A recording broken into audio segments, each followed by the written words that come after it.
How can mirrors help you change lanes safely? Position the front door handle at the bottom corner of the side mirror. To maintain a safe distance from the vehicle behind you, check your side mirror. You can divide the side mirror into two sections.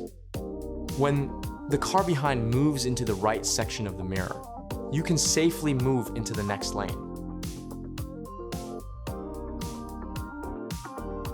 When the vehicle behind appears in the left side of the mirror, this means the car behind you is at a short distance.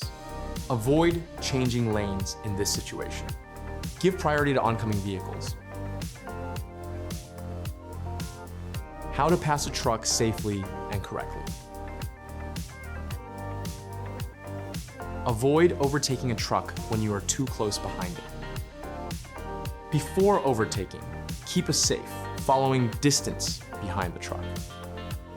Confirm that it is safe to proceed by looking ahead carefully.